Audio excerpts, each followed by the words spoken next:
Hello and welcome to our podcast. मैं हूं आपका host Shivam Gupta, assistant professor Ambedkar DSU Shikarpur campus से।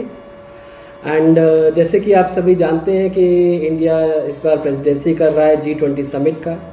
And Delhi skill and entrepreneurship university ने हर campus को इस चीज़ के लिए, इस इवेंट को करने के लिए कुछ कैंपस में इवेंट्स दिए हैं। One of the event is to conduct the podcast. So let me introduce Mr. Shubham Maheshwari, who is founder of Being Chef. ये स्टार्टअप बहुत ही इनोवेटिव वर्क कर रहा है मल्टीपल क्यूसिन्स के ऊपर, हेल्थ इश्यूज़ पे लेकर, और इनकी जो रेसिपीज़ हैं उनकी सबसे ज़्यादा फेमस हुई हैं क्योंकि वो बहुत ही कम टाइम में और बहुत ही अच्छा और हेल्दी रिजल्ट्स देती हैं और काफ़ी जो उनके कस्टमर्स हैं, जो लोग हैं, उनको काफ़ी पसंद करते हैं। तो let me talk to mister Shubham and उनसे जानना चाहूँगा कि ऐसा क्या है बीइंग शेफ में जो उसको और ख़ास बनाता है। Thank you so much Shivam ji for inviting me here. Being chef एक 2014 में एज अ कंपनी स्टार्ट एक छोटी सी प्रॉब्लम से हुई। मैंने इंजीनियरिंग करा था MNIT जयपुर से 2013 में मैकेनिकल स्ट्रीम में। उसके बाद मैं एक यूएससी कंपनी में काम कर रहा था कंसल्टिंग में। तो हमेशा से इंटरेस्ट था कि ऐसा कुछ करना है जिसमें ग्रास रूट पे देश के ऊपर कुछ हम इम्पैक्ट कर सके और ऐसे कुछ हम कंपनी या मॉडल को क्रिएट करें जो कि एक लेगेसी छोड़ के जाए, कि हम रहे ना रहे लोग उसके बारे में बात करें। बट आइडिया बहुत ज़्यादा क्लियर नहीं था उस टाइम दिमाग में, तो डिसाइड करा कि सिर्फ चालू करने के लिए it's cool to be an entrepreneur, that is not the reason I want to get into entrepreneurship. Better I would want to work on an idea जिससे मेरे को एक कनेक्शन फील हो, एंड इसलिए मैंने जॉब ज्वाइन कर ली उस time. और फिर 3 महीने के अंदर जब पहली बार जयपुर में पले बड़े, स्टार्ट सब जयपुर में हुआ, इंजीनियरिंग भी जयपुर में हुआ, मैं गुड़गांव शिफ्ट हुआ जो इंडिया में ऑफिस था वहाँ पे। तो गुड़गांव के अंदर डेली मील्स हमारा सॉर्टेड नहीं था, रोज़ खाने को लेके परेशानी होती थी, कुक का इशू और ये सबकी परेशानी। जो भी अपने घर से दूर रह रहा है, आप 4 तरीके से अपना खाना खा सकते हैं। या तो आप खुद बना सकते हैं, या आपके लिए कोई बना रहा हो खाना, जो आपकी शायद मॉम भी हो सकती है, तो मेड भी हो सकती है, कोई आपके लिए कुक कर रहा है, या फिर आप कहीं तो आपने टिफ़िन सर्विस लगा रखा है जहाँ से टिफ़िन आ रहा है, या फिर आपने जोमेटो स्विगी, या उस टाइम तो थे भी नहीं, 2013 की मैं बात कर रहा हूँ, कि आप डिलीवरी वहाँ से मंगा सकते हैं। तो हम लोग भी इन सब चीज़ों पे परेशान थे। कुक हमारा रेगुलर नहीं था, कुक के इशूज़ थे, और कुक जब देखो आलू प्याज की कॉम्बिनेशन, और सब जगह प्रॉब्लम है, और कहीं पे भी न्यूट्रिशन की बात तो हो ही नहीं रही। एज अ कंट्री जहाँ पे 80% लोगों को प्रोटीन की डेफिशिएंसी है, 75% लोगों को वाइटामिन की डेफिशिएंसी है, वहाँ पे हम न्यूट्रिशन को इग्नोर कर रहे हैं। That is a big problem. और मासेस को न्यूट्रिशन के साथ कंबाइन करके ज्वाइन कराना बहुत ज़रूरी है। Nutrition has always been sold as luxury in India, कि तो अमीरों के शौक है, तो मर्सिडीज़ है, सिर्फ हाई क्लास लोग वाले ही अफोर्ड कर सकते हैं। इस तरह से उसको पूरा कंसेप्चुलाइज करा गया है, बेचा गया है। और सबसे मेजर इशू जो मेरे को लगता है न्यूट्रिशन को, कि न्यूट्रिशन एक बेसिक नेसेसिटी है, दैट्स योर बेसिक राइट, जो आपको होना चाहिए। क्योंकि अगर आप खुद हेल्दी नहीं होंगे तो ना आप देश की प्रोडक्टिविटी में कहीं आप हेल्प कर सकते हैं, ना आपकी बॉडी हेल्दी नहीं होगी तो आपका माइंड हेल्दी नहीं होगा। सब कनेक्टेड है, आपकी फैमिली हेल्दी नहीं होगी, वो सब चीज़ें। सो वो चीज़ कहीं दिमाग में अटकी, एंड वो दिमाग में था। और फिर 3 महीने बाद जॉब ज्वाइन करने के एक दिन ऐसे किचन में घुस गए, सोचा कि कोई रॉकेट साइंस तो है नहीं खाना बनाना, खाना तो बना ही लेंगे। और जितने कॉन्फिडेंस से घुसे उतने अंडर कॉन्फिडेंट बाद में निकले 45 मिनट बाद, क्योंकि जो बनाया खाना वो इतना ख़राब था कि हमारे पास एक बीगल है, मेरे पास, so I am a dog lover, तो बीगल भी नहीं खाती, वो सूंघ के भी चले जाती वो। और बहुत बेसिक खाना था। फिर समझ में आया कि जितना सिंपल एक वीडियो में होता है इतना सिंपल है नहीं रियल टाइम बनाने में। तो क्या हम कुकिंग को चेंज करें और साथ में न्यूट्रिशन को कंबाइन करें। तो उस हिसाब से फिर वो बीइंग शेफ की शुरुआत हुई। मैंने 8 महीने में जॉब छोड़ दी, and we created a product जिसको यूज़ करके कोई भी बंदा 5 मिनट के अंदर और 8 सिंपल स्टेप्स के अंदर खाना बना सकता है। तो 2014 सबसे पहले हमने लॉन्च करा product, we were the first one to do that. And उसके बाद से फिर जर्नी चलती रही, हम लोग और इनोवेट करते रहे काफ़ी प्रोडक्ट लाइंस में, काफ़ी बिजनेस मॉडल के अंदर। सो उस तरह से हमारा पूरा एक जर्नी स्टार्ट हुआ बीइंग शेफ का। तो बेसिकली न्यूट्रिशन को लेकर आपने किस तरह फोकस किया? ऐसा क्या है कि वो रेसिपी जल्दी बन जाती है और उस चीज़ का इम्पेक्ट बॉडी पे और इंसान के मेंटल या डे टू डे लाइफ में कैसे बढ़ रहा है, कैसे उसकी प्रोडक्टिविटी एनहेंस कर रही है वो रेसिपी? राइट। सो न्यूट्रिशन का ना सबसे खास बात यह है कि जिस तरह से इसको बेचा जाता है न्यूट्रिशन को इंडिया में, कि there is nothing which is generic fit. ऐसा नहीं होता कि ये फिट दाल मखनी है या फिट कढ़ाई पनीर है, जस्ट बिकॉज उसमें आइटम में आपने क्रीम कम कर दिया या ऑयल कम है, वो डजंट बिकम फिट। हर एक की बॉडी अलग है और हर एक की बॉडी का रिक्वायरमेंट अलग है। तो जो मेरे लिए शायद अच्छा होगा वो शायद आपके लिए अच्छा नहीं होगा। अगर आप इसको आयुर्वेद से भी कनेक्ट करेंगे, वात पित्त कफ अलग अलग प्रोफाइल्स होती है सबकी, तो हमारा ये था कि हम पर्सनलाइज न्यूट्रिशन देंगे और उसको बहुत इस रेट में कि अगर मैं बात करूँ आपको डेली का 200 से 300 रुपए के अंदर आपको breakfast, lunch, evening snacks, dinner सब मिल जाए।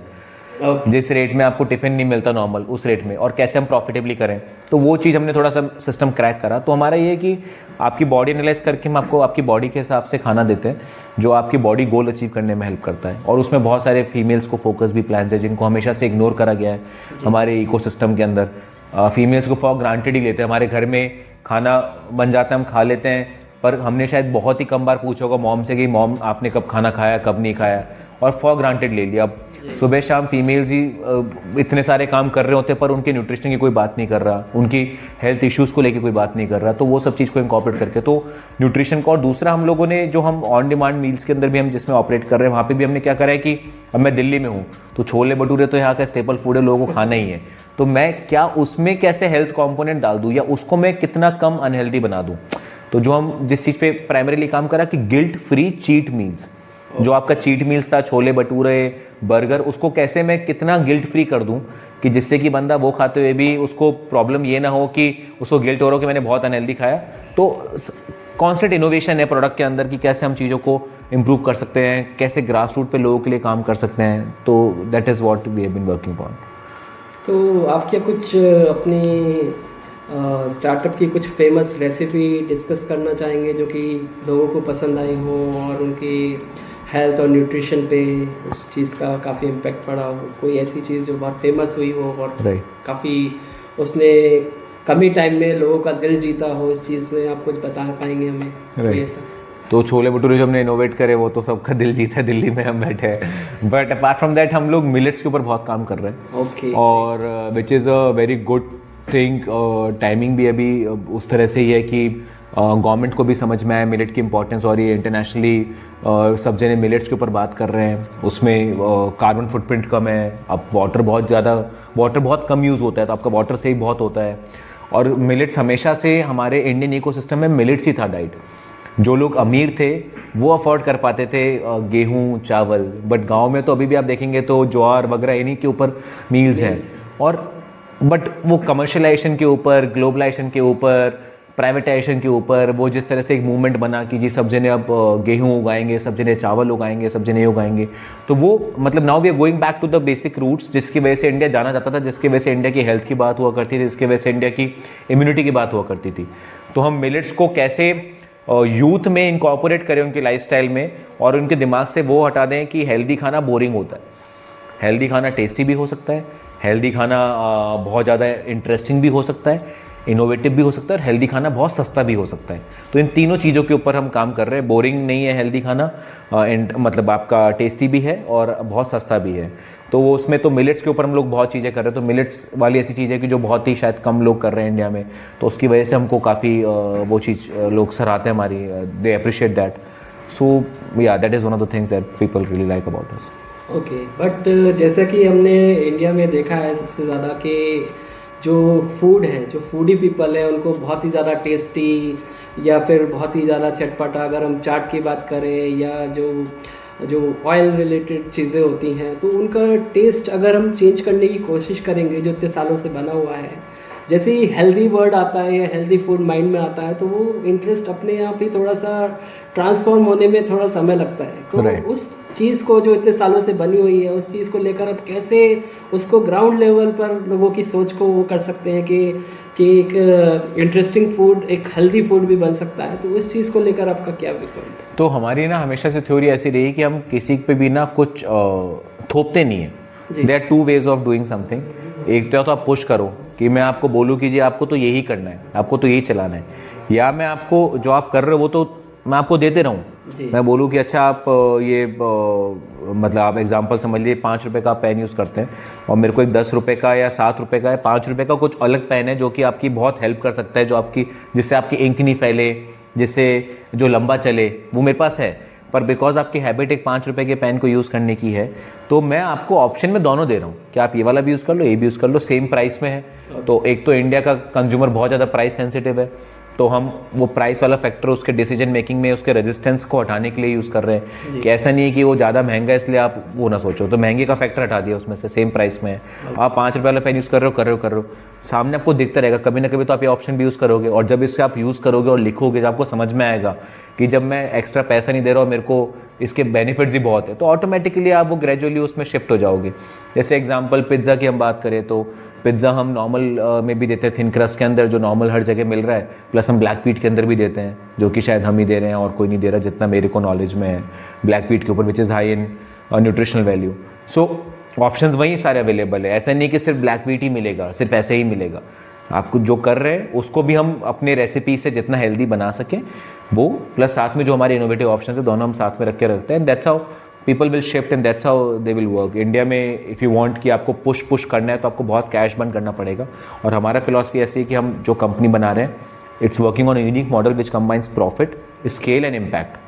तो इंडिया में यूजुअली आप कंपनीज देखेंगे जो कि हाईली प्रॉफिटेबल है, हर ठेले वाला प्रॉफिटेबल होता है, वो अफोर्ड कर ही नहीं सकता लॉस, उसको डेली का तो 100 200 500 हज़ार रुपये बनाना मतलब प्रॉफिट में ज़रूरी ही है, कल के लिए माल खरीदना है, जो भी करना है, पर वो स्केल नहीं कर पाता।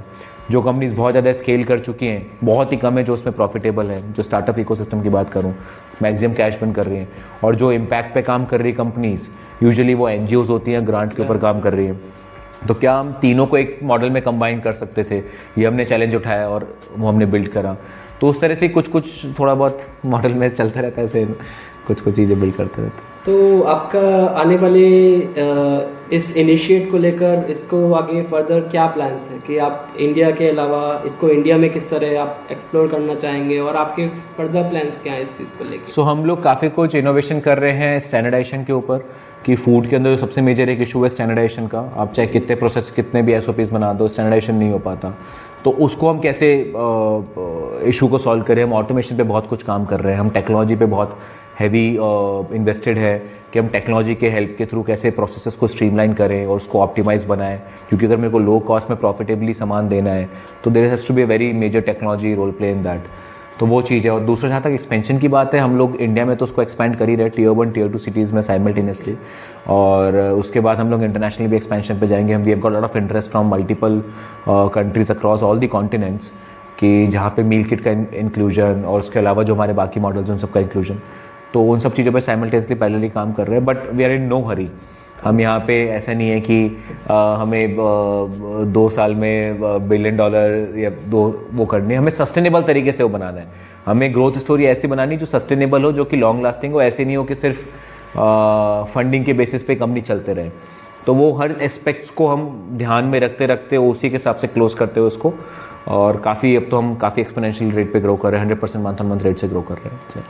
बिकॉज क्योंकि आपका जो इनोवेशन है या जो इस स्टार्टअप का जो बेस लगा है इस इंडस्ट्री में बहुत ही यूनिक है। बिकॉज न्यूट्रिशन को लेकर इस चीज़ पे फोकस करना कि लोगों की हेल्थ, क्योंकि हर चीज़ इससे बहुत डिपेंड करती है, स्पेशली इंडिया की जो लाइफस्टाइल है वो सबसे इम्पॉर्टेंट हेल्थ पर डिपेंड करती है, कि अगर आप मेंटली फिजिकली और हर तरह से फिट हो तो उसका सबसे इम्पोर्टेंट फैक्टर होता है कि आप खा क्या रहे हैं। ठीक है, उसी चीज़ से आपकी डेली रूटीन, आपकी लाइफ, इस चीज़ का बहुत इम्पैक्ट पड़ता है, और आप मेन उसी चीज़ पर मेन फोकस कर रहे हैं। तो this is very innovative and very creative things which you are trying to. All credit goes to our team. But मतलब कुछ चीज़ें थी जो मेरे को बहुत अलार्मिंग लगता था, कि 1% हमारी GDP का लॉस हो जाता है हर साल because of the unproductivity issues.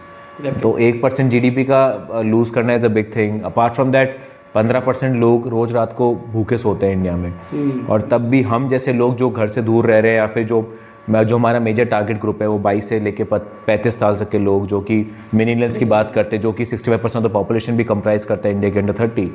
हम जैसे लोग चाहते ही नहीं है फूड वेस्ट करना, but we end up wasting a lot of food. Kitchens के अंदर सामान लेकर आए, एक्सपायर हो गया, फिक गया, ये हो गया, वो हो गया। तो it's too much of time, energy and effort to manage the food, manage the kitchen. तो वो हम आपकी लाइफ से वो सब चीज़ हटाना चाह रहे हैं, आपकी लाइफ को सिंपल और कन्वीनियंट बनाना चाह रहे हैं, और बहुत प्यार मोहब्बत से चुपचाप से हेल्थ भी आपके लाइफस्टाइल में और न्यूट्रिशन भी आपके लाइफस्टाइल में इनकॉर्पोरेट करना चाह रहे हैं। डेफिनेटली इससे पहले भी काफ़ी तरह के इनिशिएटिव देखे गए हैं in the form of some kind of powder food और इनिशिएटिव, बट वो लगता है कि न्यूट्रिशंस उन चीज़ों में काफ़ी लैग करे हैं। एंड डेफिनेटली इस तरह की चीज़ अगर हमारी डेली फूड हैबिट में आ जाएगी तो डेफिनेटली वो ट्रांसफॉर्मेशन बहुत बड़ा होगा और इस चीज़ का इकोनॉमी पे भी एज ए कंट्री इस चीज़ का इम्पैक्ट बहुत पड़ेगा. Even we need such kind of Right. innovation and habit in our life which focus on more nutrition, health, because it mainly impact everything.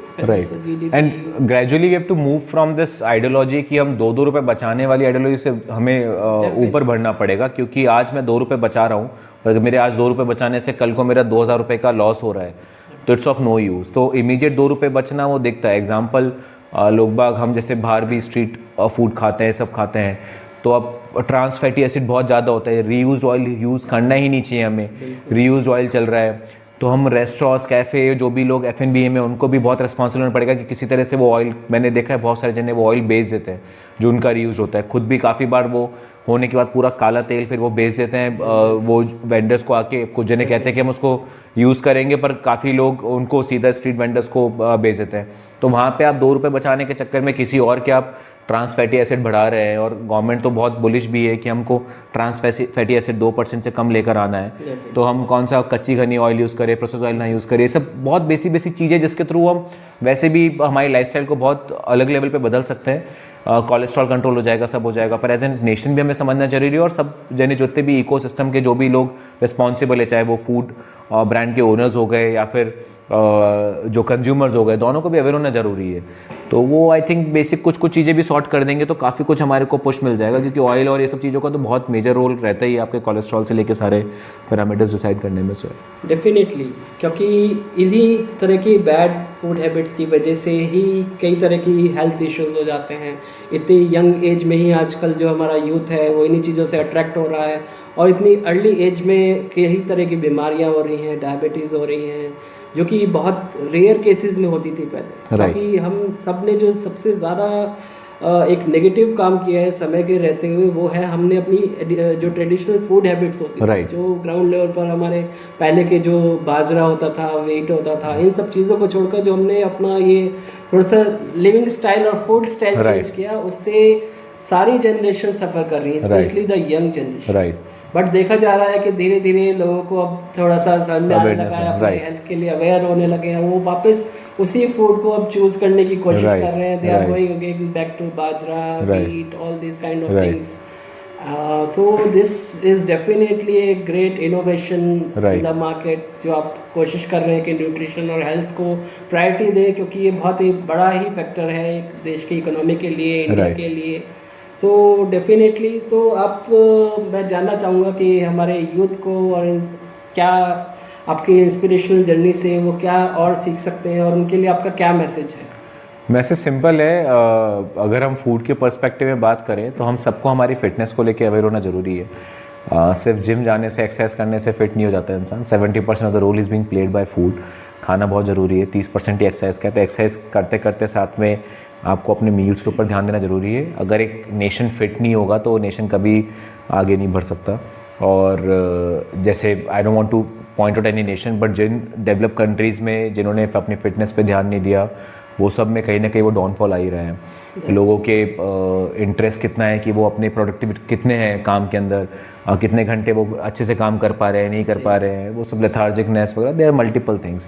तो हमारे पास एक आयुर्वेद की, हमारे पास इतनी नॉलेज है हमारे पुराने सारे इकोसिस्टम के अंदर, उन सबको यूज़ करके उन सबको हम हमारी लाइफस्टाइल में थोड़ा बहुत इंकॉर्पोरेट करें. That is one thing that मैं फूड और हेल्थ के पर्सपेक्टिव में सबको एडवाइस देना चाहूँगा. बाकी इन जनरल जो मेरे को लगता है, मैं सबको कहता हूँ कि this is the best time to start anything. There is nothing that you have to lose. जितना जल्दी आप कोई स्टार्टअप चालू करना है, कोई एंटरप्रेन्योरशिप करनी है, 21, 22, 23 साल की आप यंग एज में आप स्टार्ट कर सकते हैं. बहुत कम जने होंगे जिनकी ज़िंदगी में ऐसा होगा कि बहुत ज़्यादा लाइबिलिटीज़ है कि वो अगर अपनी लाइफ में ऐसा कुछ स्ट्रॉन्ग डिसीजन लेते हैं, रिस्क लेते हैं, तो उनकी पूरी फैमिली के डिपेंडेबिलिटी पे वो सवाल आता है. बट 80-85% में ऐसा सीन नहीं होता. इट्स जस्ट दैट कि हम इतने डिस्ट्रैक्टेड होते हैं, Instagram, Facebook, YouTube, social media, इस पे उन सब पे टाइम तो निकल ही जाएगा. तो उनको भी यूज़ करना है. तो वो एक न्यूक्लियर एनर्जी है, तो उसको न्यूक्लियर बॉम्ब की तरह अपनी लाइफ में मत इम्पैक्ट होने दीजिए कि आपका वो टाइम वेस्ट करा है. उसको न्यूक्लियर एनर्जी की तरह आप यूज़ करिए कि आपको कुछ बहुत जल्दी कुछ एक्सेस ऑफ इन्फॉर्मेशन चाहिए, कुछ सीखना है, तो उस तरह से तो लाइफ को लाइट भी लेना चाहिए, इन्जॉय भी करो, चिल भी करो, सब कुछ करो, but the point is that you should have a purpose in your life. जो मेरे को लगता है यूथ में, जहाँ मेरे को एक थोड़ा बहुत मिसिंग लगता है बहुत जगह ना, कि बिना पर्पस के आप चल रहे हो, आप डेली जियो, पर अगर आज मेरे को डायरेक्शन भी नहीं पता कि मैं दिल्ली में खड़ा हूँ, मेरे को कलकत्ता की तरफ जाना है, तो अगर डायरेक्शन पता है तो मैं 10 किलोमीटर चला, तब भी मैं कहीं पे उस डायरेक्शन की तरफ चला, बाद में वो डायरेक्शन बदल जाए इट्स फाइन, बट जितना भी मैं काम करूँ एक कुछ सोच को, एक विजन को लेके करूँ। और नहीं तो अगर मैं 40 किलोमीटर चला, 10 नॉर्थ, 10 साउथ, 10 ईस्ट, 10 वेस्ट, तो मैं घूम फिर के दिल्ली में ही रहा। तो हल्का बहुत डायरेक्शन रखो, लिव इन मोमेंट, रोज़ में जियो, एंजॉय करो, अपने काम को लेके थोड़ा सा टाइम स्पेंड करो, टू डू लिस्ट बना के, अपनी पर्सनल लाइफ को आप एंजॉय करो, meet your friends, meet your family, spend time with them, अपनी एक्सरसाइज, अपनी बॉडी को लेके अपने उसके ऊपर टाइम इन्वेस्ट करो, और इनका एक बैलेंस बना के आप डे टू डे में लाइफ जियो। और I think life is not 100 meter race, 100 meter की दौड़ नहीं है। जो मेरे को एक एटीट्यूड लगता है कि जब दौड़ रहे तो इतना दौड़ रहे कि एग्जॉस्ट हो गए, 100 मीटर की दौड़ नहीं है, लाइफ मैराथन है।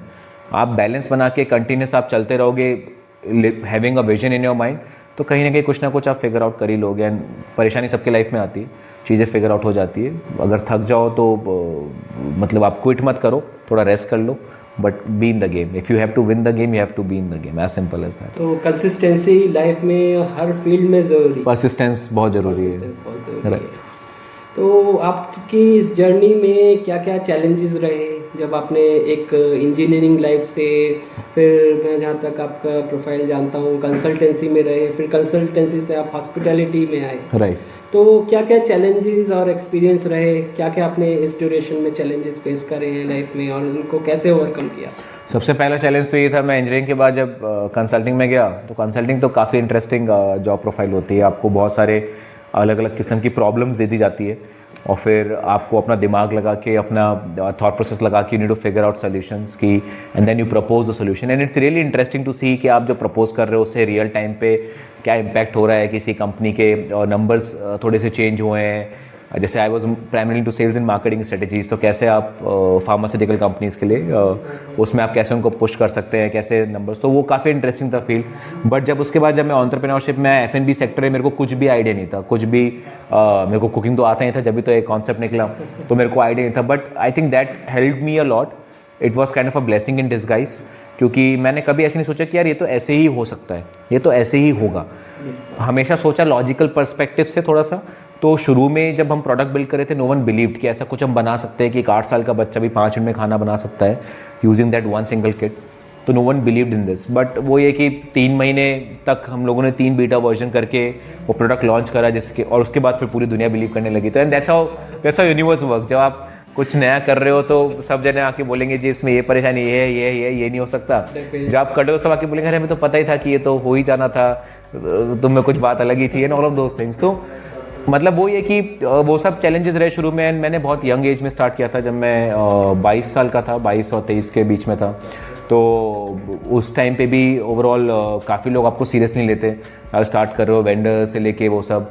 तो शुरू में वो बिल्ड करना, वो सब चीज़ करने में टाइम लगा, एनर्जी लगी, बट वो काफ़ी एक्साइटिंग जर्नी थी। एंड आई थिंक जितना आप ग्रास रूट पे काम करोगे, मैंने हज़ारों डिलीवरियाँ मारी हैं समझने के लिए। अगर आप एक राइडर का पूरा प्रोसेस नहीं समझ सकते कि वो क्या क्या उसको लूप होल्स आते हैं क्या, तो आप उसके लिए क्या सिस्टम, बंद कमरे में एसी में बैठ के आप कंपनियां खड़ी नहीं कर सकते। आपको ग्रास रूट पे काम करना बहुत ज़रूरी है। आप कर सकते हो शायद कंपनी खड़ी, पर वो लॉस मेकिंग कंपनी, अगर आपको एक्चुअल में कुछ लेगेसी क्रिएट करनी, तो जितना आप धूप में तपोगे, जो बड़े लोगों ने बोला है वो सही बोला है, तो मंडियों के चक्कर लगाए सब करें। And I think that help me a lot.